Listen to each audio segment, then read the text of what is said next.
Your Los Angeles police are on the air.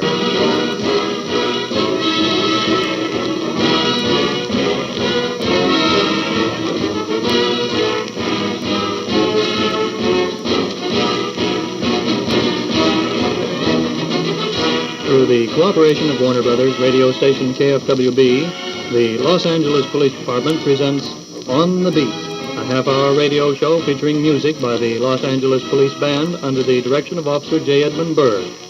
I'm Officer Cliff Bailey, who will walk with you on the beat. On this program, we'd like to have the policeman and the citizen become better acquainted by showing the citizen the policeman's problems as he patrols his beat.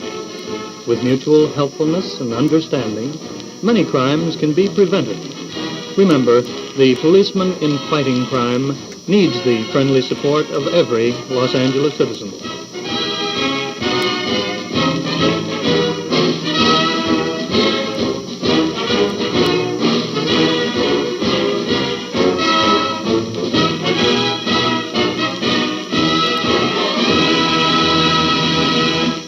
Each week at this point in our program, On the Beat, we bring to our microphone a special guest. Tonight, we are especially proud to present the new Chief Executive of the Los Angeles Police Department, Chief of Police William H. Parker. Chief Parker, I'm sure our listeners would like to know more about you. How long have you been a police officer? I was appointed a patrolman in the Los Angeles Police Department August the 8th, 1927. So I'm just completing my 23rd year of service.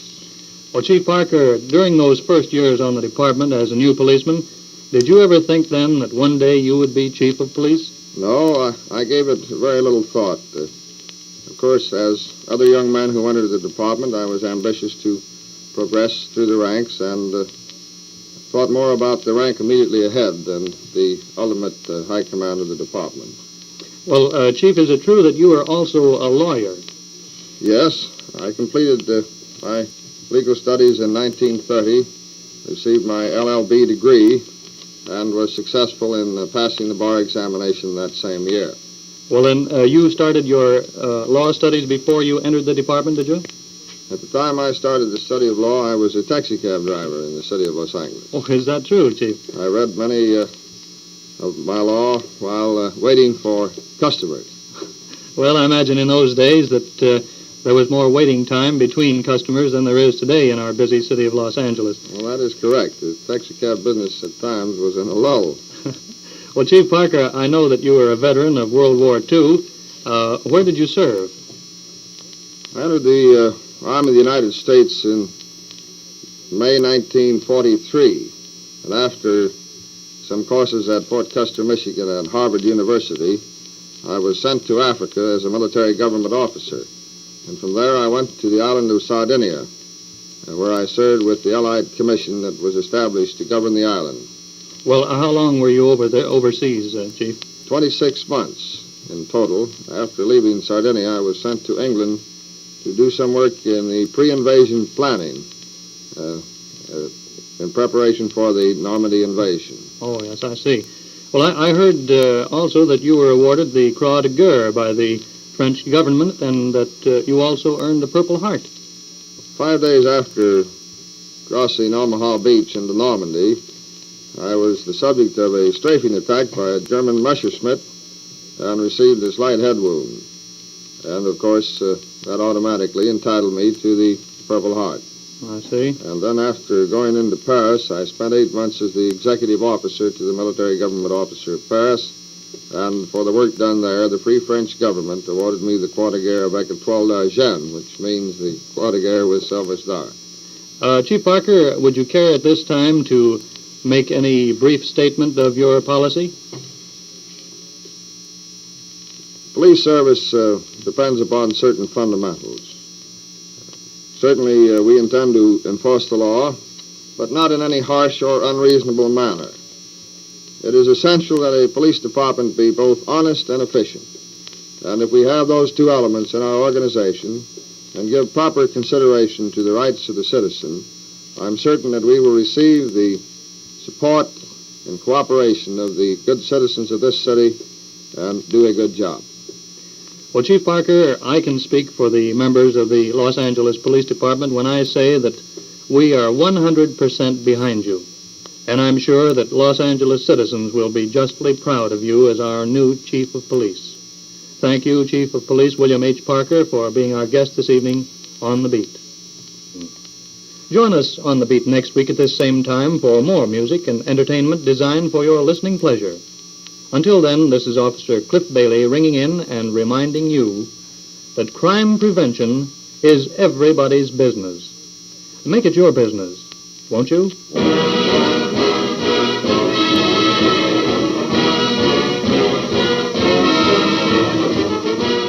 What you've just heard is a clip from the On the Beat recording from August 5th, 1950. Can you imagine anything so old? No, I can't. I don't. That's another century, and I don't remember any of it. I don't remember anything from 2001. I had a Y2K in my own brain, and I just wiped everything. And then I killed my owners.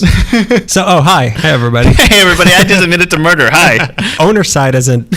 There's no law against that. There's nothing, yeah. If a dog kills its owner, it's This is why we're here. We have to create laws to prevent the rise of the machines now. Good night, everybody. If a drone kills its own owner. Does a tree fall in the forest? Are you going to smack me in the mouth? What are you doing? I don't like your teeth. I'm just moving that a little bit. Okay. You can just do whatever you want to me, I guess. Can I kill you then, since you think you own me? Ha ha ha ha ha ha ha, friends, ha ha ha. So we're here to introduce, what is this, our third field trip episode? Yeah, this is number 3. I think so, yeah. This episode is with Michael Holland of the Los Angeles City Archives. It was so much fun going. Yeah, I loved it. Yeah, I had gone once before, and I sat in like the main study room that he has, like a little hall with a bunch of desks. And it was cool, and I liked it a lot, but he showed us around, and I where the business is done. Yeah, I kind of lost my mind. It was so much fun. The obvious thing that we keep referring it to as is the end of Raiders of the Lost Ark. But in reality, that is it. Yeah, that's the one. Yeah, that's it. It must have been what it was like when did King Kong come out? Like the 20s or 30s? The 1930, I think. When am I a King Kong expert all of a sudden? Hey, I am. Yeah, I know. You would be the person I asked. What was it, like August 21st, 1930? what was it, a chilly evening? The way audiences must have felt when they saw King Kong come. That's how I felt when Michael opened the door and I just saw the shadow. And King Kong was in there? Like the silhouette of a really tall I see shelf. a silhouette of a man. It was overwhelming. It was overwhelming. Other than that, my favorite memory of going there was we were walking. He was talking about something about like the minutes, the giant minutes books from like 1875. As we're walking past that, my eye caught something, so I stopped. And I had to do a double take, and it's just a giant box that said LAPD. I'm like, I need to go through that box. Well, that's how he saw how interested we were in that. His spider sense went off. Yeah, he sent us these old Dragnet and like real police recordings. Which Parker, also, at the end of this episode, we're going to play an old missing persons report, which is very sad, but it's also really interesting to hear. So stay tuned for that after the actual interview. Yeah, and he was very generous with us. Oh yeah, it was great. Touch everything. He let us. I mean, I've never licked so many old pieces of paper. I've never been able to sneeze on so many founding documents in my life. Yeah, that was a really great episode. Good time. Yeah, I really loved it. And thanks again to Mike for doing this. Also, for us, you won't hear our voices at the end of this episode, so we'll say it now. Leave us a review on iTunes. Right, 5 stars. Those are the best kind. When there's 5 of them, they get lonely if there's less. If you have an iPhone, just open your podcast app. It makes it easier for people to find us. You can find us on Facebook. Search Ali Meekly. You can be our friend on there. You can buy us roses. And you can buy us. You can poke us on Facebook. That's still a thing? No. Oh. You can follow us on Twitter at Ali Meekly. Instagram, LA_Meekly. We have a Tumblr page, LAmeekly.tumblr.com. That's our main hub. We have a podcast archive, so you can look up any episode you want. If you think that you would be a good subject for one of these episodes, if you work somewhere of historical significance or just interesting in LA, send us an email, la.meekly@gmail.com, or you can poke us on Gmail too. Just poke us wherever you find us. Just poke us. I prefer if you didn't poke us. Poke us. I prefer if you didn't. Please. I'm so lonely. Michael Holland gives his contact information on here on the episode, so you can listen for that at the end. Yeah, and also, I mean, we talk about it, but if you need to see anything from the past of Los Angeles, go there. Contact him. It's a great resource. It's great. Yeah. A lot of times that I've gone through the LAPL to get information, they've kind of referred me to. Yeah, he's the guy. Yeah, he's the guy. He's the man behind the curtain. Yeah. He's the man without a face. He's the man of 1,000 voices. He is. Yeah, I feel like you described David Bowie like 3 times. He's not David Bowie. Wait, what? Why did I go? I thought we were talking to David Bowie. I kept asking about why are there so many spiders on Mars. All right, just play the recording. Forget it. What's Aladdin Sane mean? Why are your eyes different? All right, enjoy.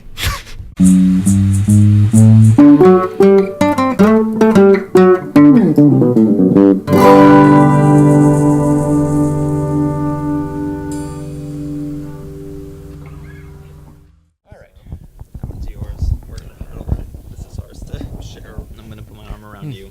Not a problem. That's the best way we record. Yeah. Who are you, and how long have you lived in L.A.? My name is Michael Holland. I'm the City Archivist for Los Angeles, and I live in Altadena, and I've been there 19 years. I grew up in Orange County, so I'm a Southern California native, but ironically, I've never lived in the city of Los Angeles proper. So where are we right now? What is the official title of this place? We are at the Los Angeles City Archives. We are part of a city complex known as the C. Irwin Piper Technical Center.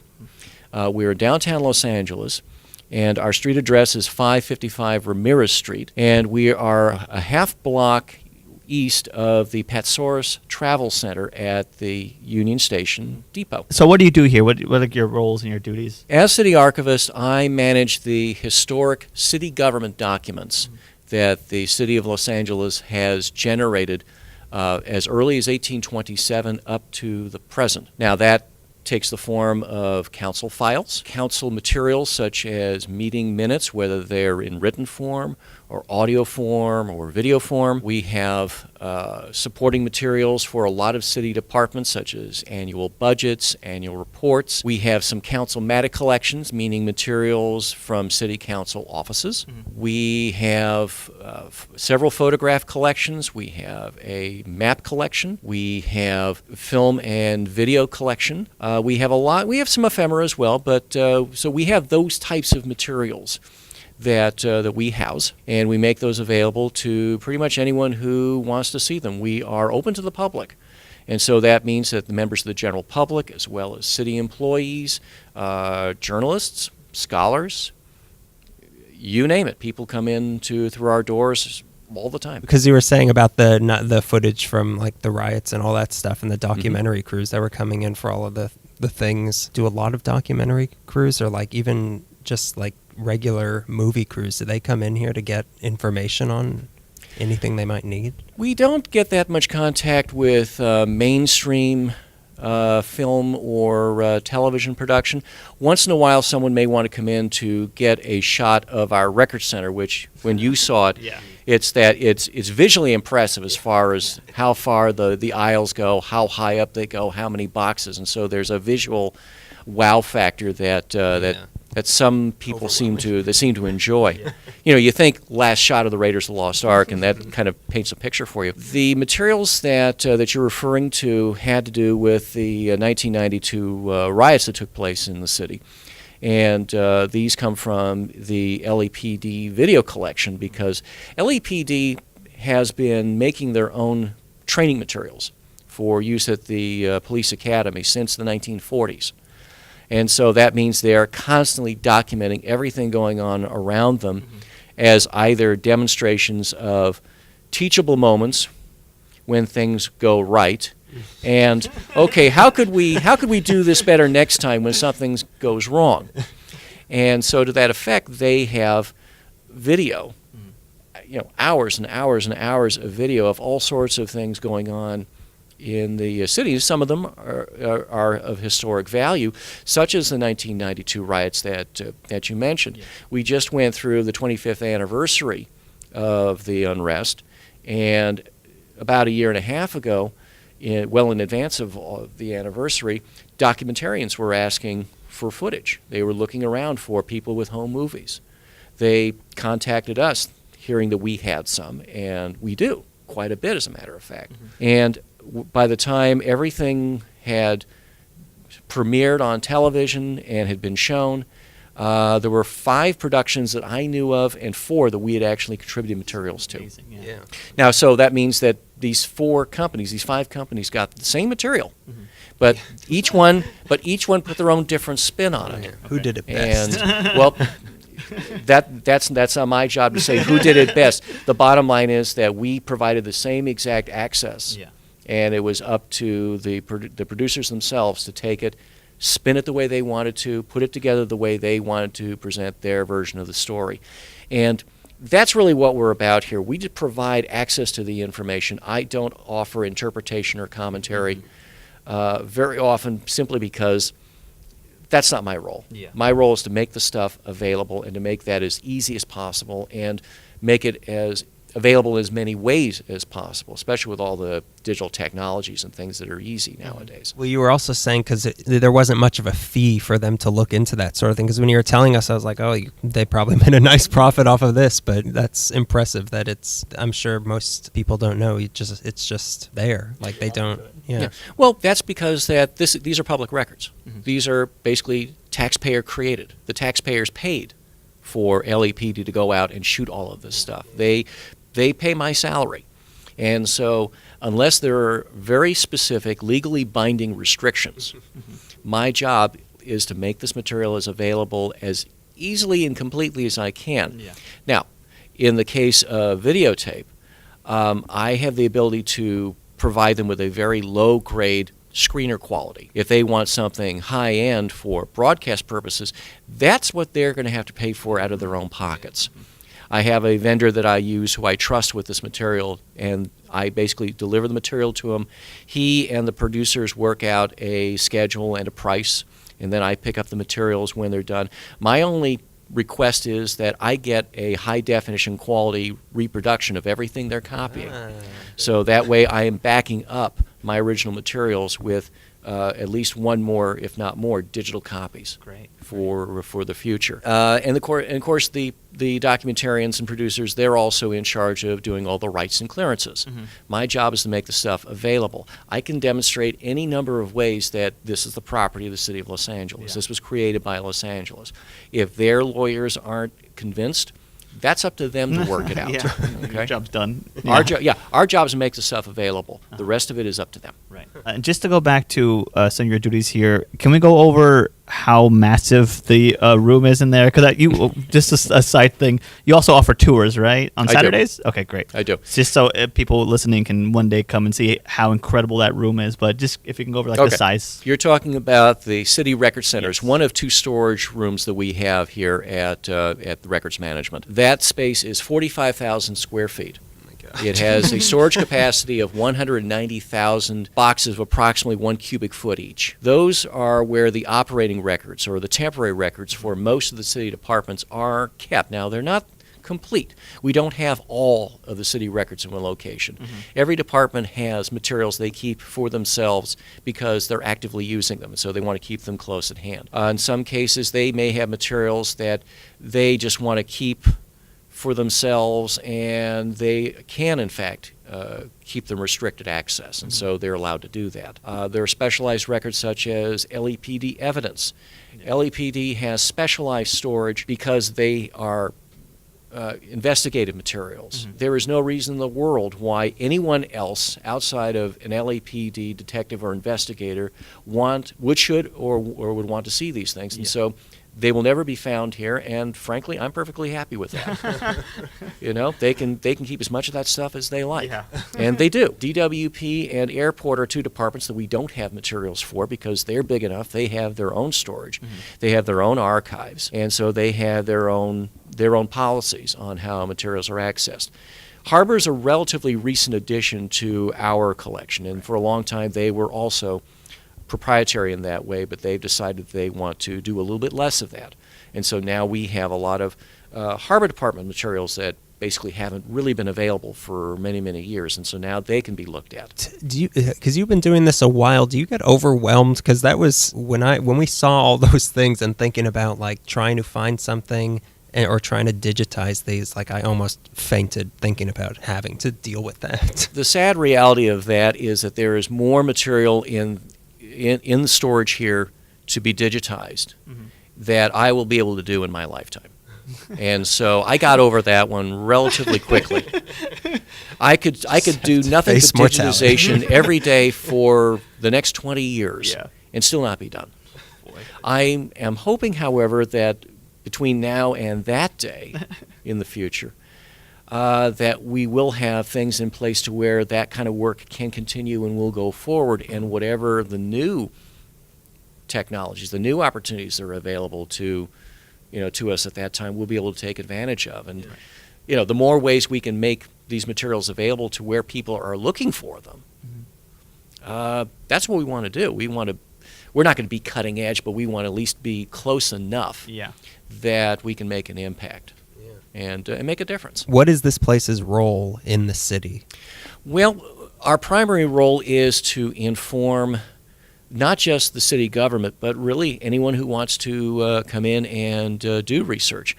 Now, a lot of the records that are stored here are accessible by contacting the department that created them. Planning records are a very common one, for example. You contact that department and say, I need this kind of material, and they'll tell you what is available to be looked at publicly. Now, as far as the vault is concerned, the part that I manage specifically, everything in the vault is open to the public 100% with no restrictions.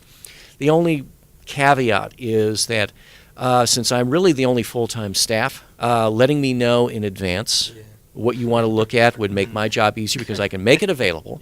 Or if it's something I don't have, I might be able to say, well, I don't have this, but so-and-so may have it. And so I can kind of steer them over in a direction that'll be more productive for them.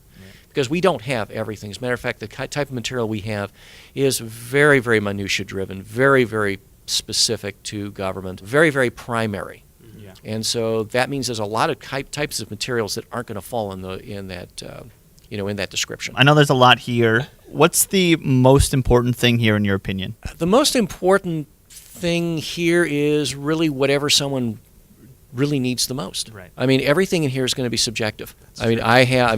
We again, the breadth of material we have is so wide, it's impossible to say this is the most important piece. Truth be told, there's always something new that might show up.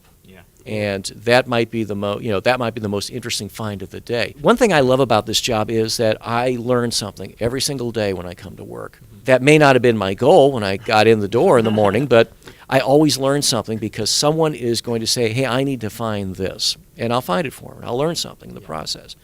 Or if I don't find it for them and I find something else instead that's interesting but not something I can use right now, but I tuck that away in the back of my head. Bookmark it, I bookmark it and come back to it later. Say, oh, that's interesting. We'll use that. Do you get, is there ever things where someone will request something and you'll be shocked that it's actually, it's here? Anything that you just had no idea that this sort of thing was actually here? That still does happen occasionally. There are still those finds that, oh, I didn't know we had these. And of course, at the same time, that means, oh man, I'm kicking myself because someone asked about something like that a year ago, or this grad student was asking something like this 5 years ago. If I had only known, it's literally, if I knew now what I knew then, I could have helped them. There's always a little bit of that. Yeah.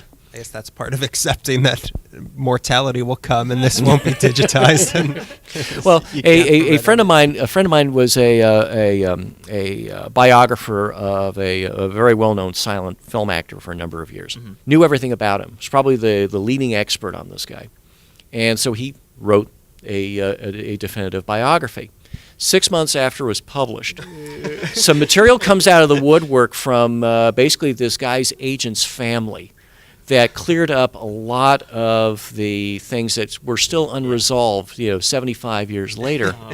So I asked him, I said, so what do you do now? And he looked at me and said, second edition. Go around and that's exactly what he did, too. He wrote an expanded second edition. So that's the biographer's curse. So, yeah, we live with that one, too. Yeah. So what is your personal favorite thing that you found in here? For me, it's always going to be whatever the next discovery is. There have been a few things that we've actually gone out and found. And I mean literally gone out, found them, and brought them in. One example is there was a section of the old Zanha pipe that was dug up in Chinatown a few years ago when they had cleared out the Blossom Plaza project, which, you see it from the Gold Line station when you come into Chinatown. Well, they had dug up the parking lot, and they had discovered a piece of the old Zanha water pipe, basically brick and concrete, and it had been buried there, and they uncovered it. Wow. So they dug up this big piece of it. They were going to, and it's now making the rounds. I'm told there's at least 2 installations that want to use pieces of that pipe. Well, when they pulled it out of the ground, it basically collapsed on them. But they're going to reconstruct it for these installations. But there are a lot of bricks. Now, you don't find sections of the Zanha very often.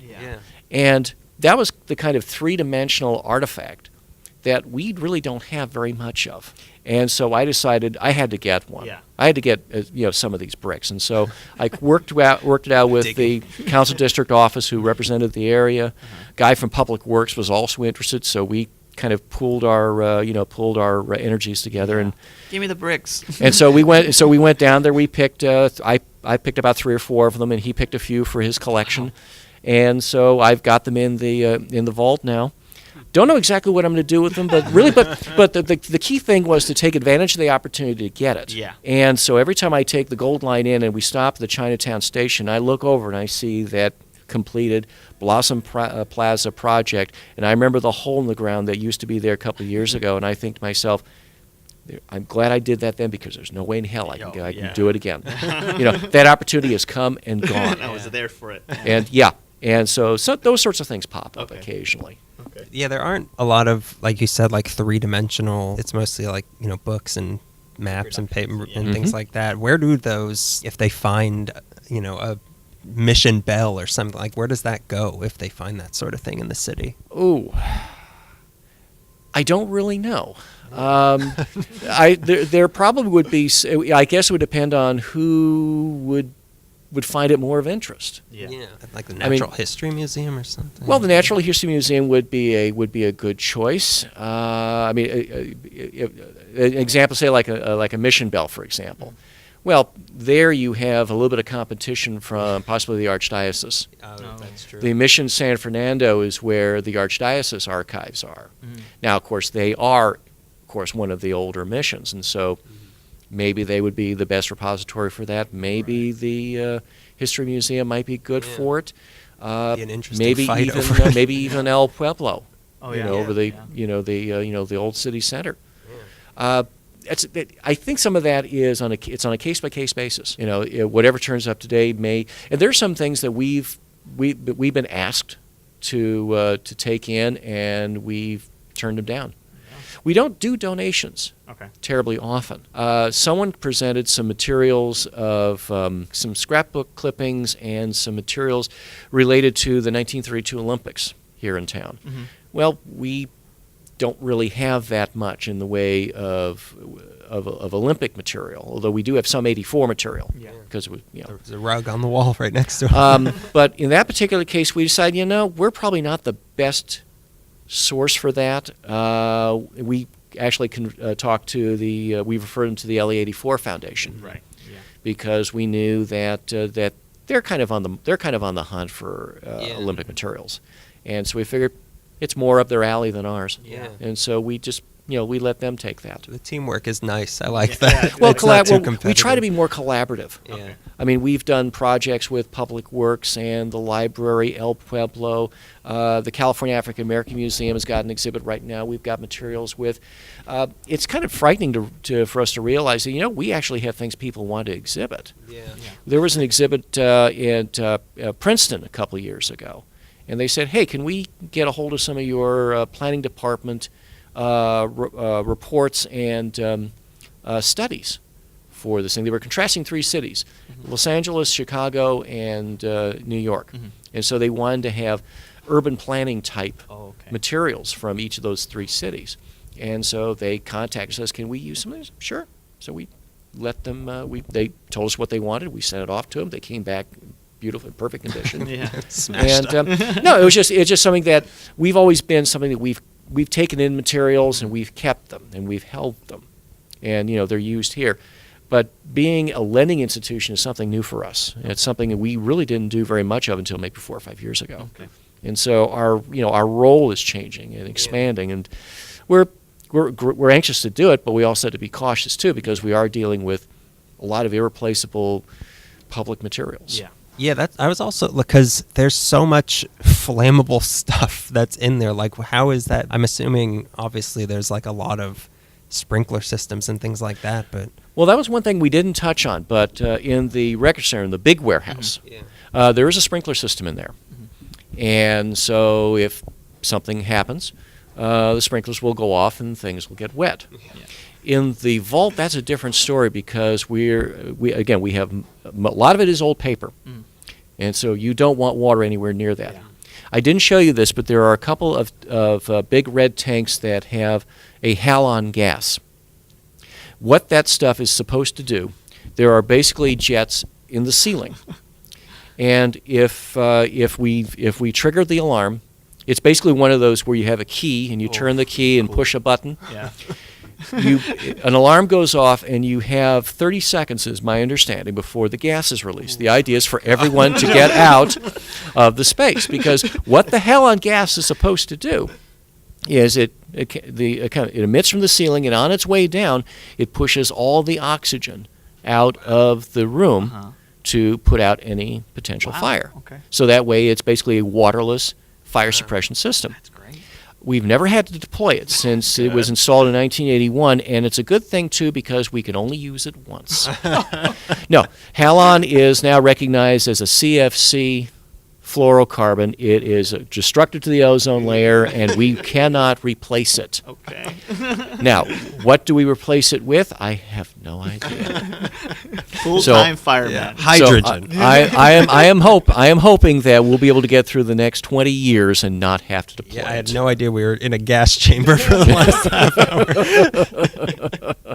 It's terrifying. Here's a weird question, but I'm sure you can answer it. What would LA be without this place? Well, first of all, I'll be less informed. Because so much of the information we have here, and this is one of my favorite catchphrases, and so I think it's worth repeating. You can't Google 99% of the stuff that we have stored here.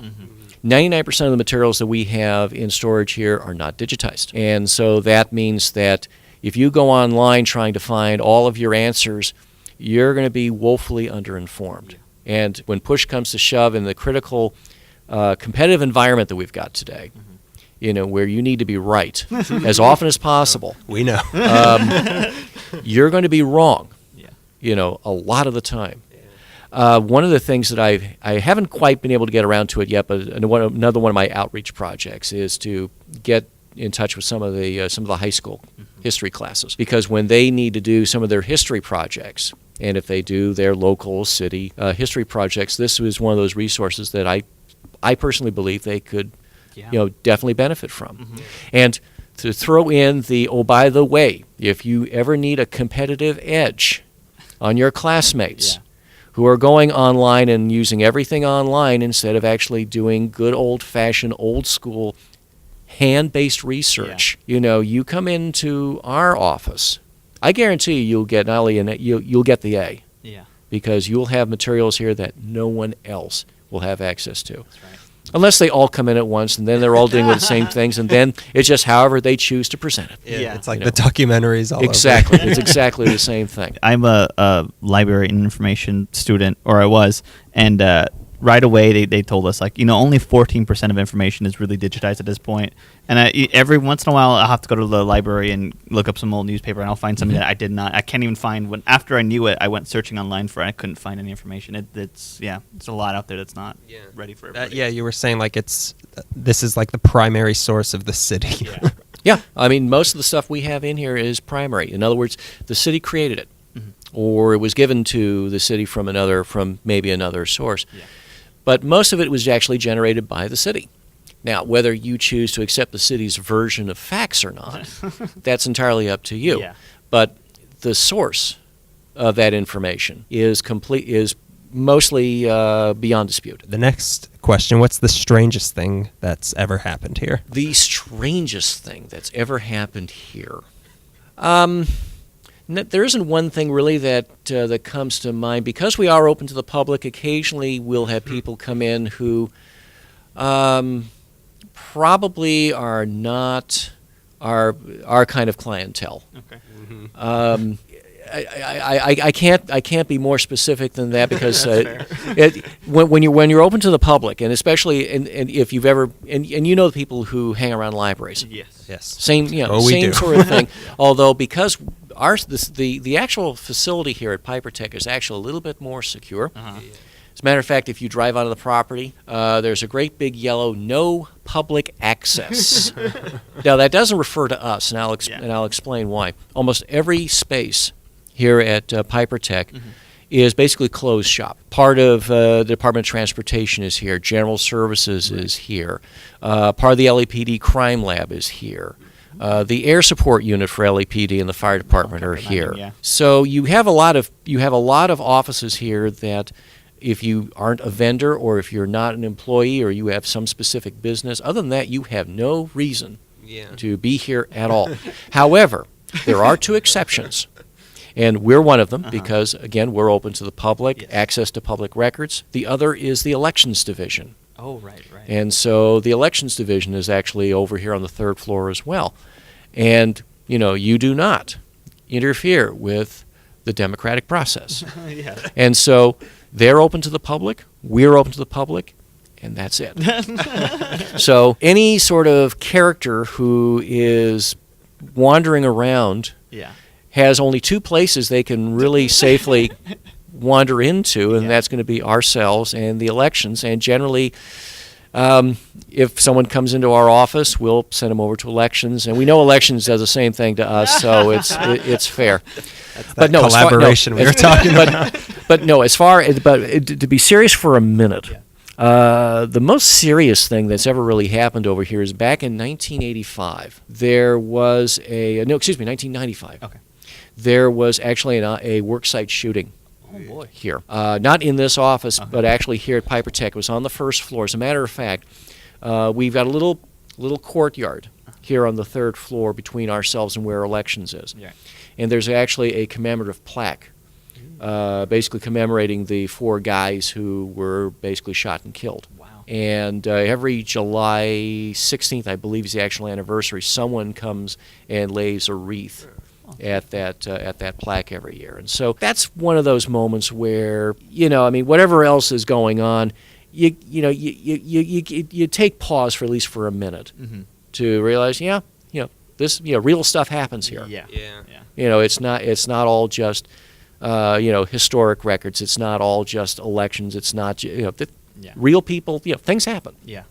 Things happen here. Yeah. What's this place's best kept secret? I think the best kept secret is still the fact that most people don't know we're here. Yeah, and it's. One of the reasons that I do things like these interviews and newspaper stories, and anytime you put a microphone in front of me, I'll go on for a week. Is I want people to know that we exist. Yeah. There are still a lot of people who think that we're actually part of the library. The library is great, but we're not part of the library system. Yeah. We're part of the city clerk, and so because that is a very central information source, we're part of that, and so because of that, we need to make sure that what I want to be able to do is to remove all of the obstacles from someone saying, "Oh, I can't find what I want." I want to remove all of the logistical obstacles and just kind of leave the ones that are saying, "Well, you're lazy." If you couldn't find something, it's because you didn't go looking for it, not because we didn't make it available to you. Yeah. Not because the government got in the way of your right of information. No, we're definitely trying to defeat that. I'm going to bring this up with the elections office. Yeah. When is the best time to come here? Well, we're open to the public Monday through Thursdays and alternate Fridays. Okay. We're open 8 to 5. We don't close for lunch like some offices do, so you can show up at 8:01, and as long as you're out of here by 4:59, you're welcome to come in and make a day of it. Right. There is not I know what your next question is going to be. So, but there is not a lot of food. Yeah. On this side of Union Station. There is a food truck that does show up on the 2nd floor Sam's for a couple Catering? of hours. Sam's Catering. There's a Denny's across the street, which changes hands quite regularly these days.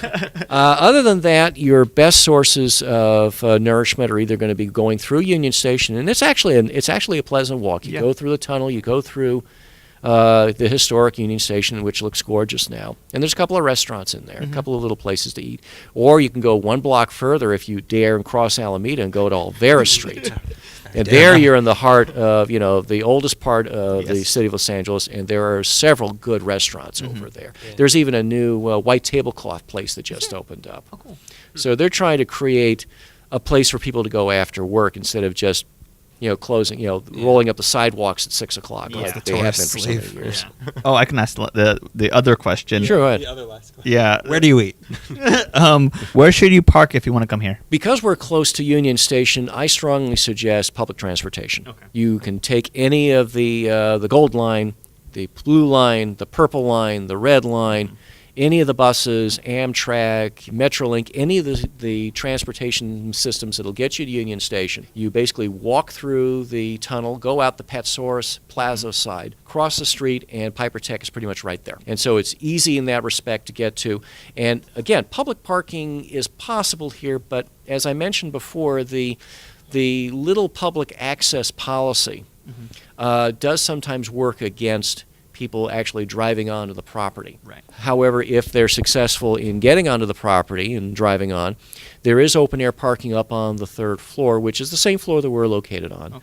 Okay. There are spots near city vehicles and police cars that take up a lot of the spots up here, but there are signs indicating that this part of the wall is open for visitor, and this one is permit, and this one's for visitor, and so there are ways to get onto the property, but I strongly suggest public transportation. Avoid whenever the possible. helicopter landing. Yeah, we also are in a red and gray building. Just anybody should know that. Yeah. We didn't know that coming in. Yeah, Piper Tech's is kind of an odd duck in construction. It does look something like mid-century Soviet gulag. But its original intention was to take all of these little city offices that were stuck all over downtown when they wanted to redevelop the Civic Center downtown area. They had a warehouse that was being leased. They had a parking garage that was being used by the city. They had a floor or two in this little building here that they wanted to basically redevelop. We need to put these in some central location.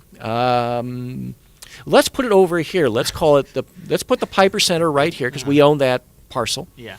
And we'll put all of these bits and pieces. I refer to it as the city's junk drawer, where you've got a little bit of the transportation department, a little bit of the general services department, a little bit of the crime lab, a little bit of LEPD and public works and street lighting. I mean, we're right next door to where the parking meter money is counted.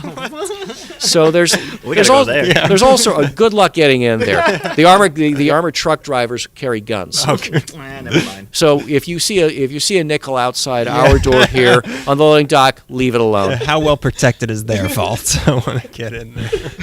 But so Piper Tech is kind of an interesting city experience, for a lack of a better term. But it's also fascinating in a lot of respects because we've got great views from up here. Yeah. I mean, you can see Dodger Stadium, you can see Union Station, you can see where the 6th Street Bridge used to be. Yeah. I mean, I've watched that thing come down slowly over the last year, and one day the arch is there, and then the next day it's gone. Yeah. So it'll be interesting to see in a few years when they put the new one in, what it's going to look like from here. I mean, you can see the trains coming and going. Right. You know, we're along the river, so you can see the river itself, and sometimes there'll be a train on the Alameda corridor. So it's an interesting place to look at the city from. Yeah. Getting a couple of interesting views from up here. An essential part of the city too, just like all panoramic, just all the way around. Yeah, it's beautiful. It's a good spot. Yeah. Well, that's all we have. Thanks for doing this. Thanks for having us a lot. Sure. Thanks for the tour and everything. Let me know if you guys need anything else. If I can actually put in a quick little commercial for the archive. Please. We alluded to the possibility of tours, and let me explain that a little bit. Yes, please. Even though we are open to the public during the week, and they're certainly welcome to come in, occasionally on Saturdays, when the office is closed, I will open the place up for a tour. Groups can certainly have been the most consistent requester, but anyone wants to take a tour. We try to format it to where it's maybe about 2 hours, say 10 a.m. to noon. Mm-hmm. You're done by noon, you're out of here. We'll meet downstairs. Anyone who's interested can, I don't have any dates up right now, but anyone who wants to request a date, I'm open to that. They can contact me at my city email, which is, and I'll spell it out. Please. It would basically be my first name, last name. So it would be Michael, Michael, followed by a dot, and then the last name, which is Holland, and that's spelled Holland, at lacity.org. And email works better for me as opposed to phone calls because the voicemail system here, a message will sit for days at a time and not show up on our phones. And so I prefer email because it follows me everywhere. Nights, weekends, it follows me. I'll respond. And what will happen is we'll meet downstairs. We'll take you up in the elevator. We'll walk around the third floor a little bit, point out the elections division, talk a little bit about the building's history, and then we'll come in, we'll go through the reading room, which is where we're doing the interview, we'll do the record center, we'll do the vault, and then we'll do show and tell, because when the office is closed, I'll bring artifacts and things out from the vault. I'll set them up on tables and cover them up and then do a big reveal, and people can ooh and ah and take pictures, ask questions, and that sort of thing. So it is one of those, it's one of those hidden gems that I really want people to know about. And as I said, we're open to doing that. And so, we're taxpayer supported. You own us, so take advantage of us. Yeah, we recommend that. This was a lot of fun. Yeah, it was a lot of fun. Yeah. Thank you very much. Thank you. Thank you, guys. Appreciate it. June 30th at approximately 5 p.m., this girl left her home supposedly en route to a picture show. Now, somewhat later, she was observed by her sister in company with a male companion. The companion was identified, and later, the mother of this girl called his home. He explained that she had attended a dance with him, but had left shortly afterwards with the girlfriend. Her name is Rosie Meraz, M-E-R-A-Z. She is of Mexican descent, 15 years old, weighs 105 pounds, is 5 feet 4 1/2 inches tall, has light brown hair and brown eyes, a light complexion, has several small scratch marks on her face. It is feared that she is skeptical about returning home, as she does not want to face the possibility of being reprimanded by her mother. The mother has assured us, however, that she will only be too happy for Rosie to return and that the past will be forgotten. So if by chance Rosie Meraz is listening to this broadcast, or perhaps someone of you know the present whereabouts of this girl, kindly call our Juvenile Missing Persons Office at Madison 7911. Since our last broadcast of this girl, the mother has contacted our office and once again has asked to have the photograph televised. Apparently, it is not an uncommon habit of this girl's to run away from her home, as it is reported that she disappeared about 3 years ago. However, she remained away for only a short time. On the 20th of May, she again left home. This time, it is believed that she disappeared with a boyfriend. She had on one occasion expressed the desire to marry the boy, and she may be in Arizona or perhaps Nevada by this time. Her name is Dorothy Ann Boguz, B-O-G-U-S-Z. The photograph is not too clear, but unfortunately it is the only one that the mother had at her disposal. And Dorothy is Caucasian. She is 17 years of age, weighs 110 pounds, is 5 feet 4 inches tall. She has platinum blonde hair and blue eyes. She is very attractive and could pass for a person of 21. Up until the time that she left home, she was working regularly in a cleaning establishment. However, when she did leave that particular evening, she borrowed some money from her employer, and she stated that she would pay it back as soon as she received her paycheck. She has not been seen since then, either by her employer or by the family. Maybe you can aid in finding this 17-year-old girl, Dorothy Boguz. We do not have a great deal of information concerning this person. Her name is Anna Giles, G-I-L-E-S. She is Caucasian, 36 years of age, is 5 feet 2 inches tall, and weighs only 95 pounds, has blonde hair and green eyes. The husband reports that she was last observed in Santa Monica, California. He further stated that they have 3 small children, and they are desperately in need of her. At the present time, the children are with him, and it is rather difficult for him to take care of them in the manner that they are accustomed to. So if you should by chance know where Mrs. Anna Giles, that is G-I-L-E-S, may be, do not hesitate to call your local police department.